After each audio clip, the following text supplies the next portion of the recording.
Tucker Carlson, who's come under absolutely deserved fire for glossing Nick Fuentes last week. The infighting did not begin with people critical of Carlson. It began with Tucker Carlson, who has spent precisely zero effective time attacking Zoran Mamdani. He mentioned Zoran Mamdani on episodes 3 times in the last 2 years. He did mention Zoran Mamdani one time in the past month, praising him. That guy was the only person in the New York City mayor's debate to say he wanted to focus on New York City.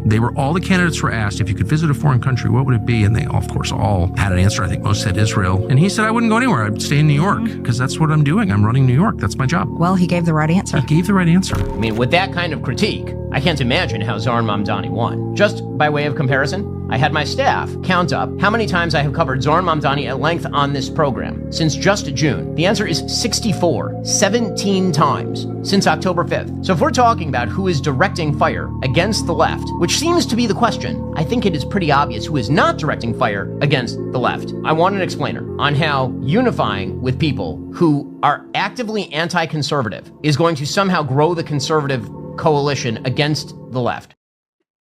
I mean, look, Ben's not wrong. Everything that he's saying here is pretty accurate. Is this the right behavior of Ben Shapiro? And what is Tucker's defense, right? Ben is out there saying, look, hey, you're not calling out Zoran Mamdani, which you absolutely should have. You're allowing and platforming Nick Fuentes. And you're sitting there, you're being supported by the Heritage Foundation, which is supposed to be a conservative think tank, when you're clearly not conservative.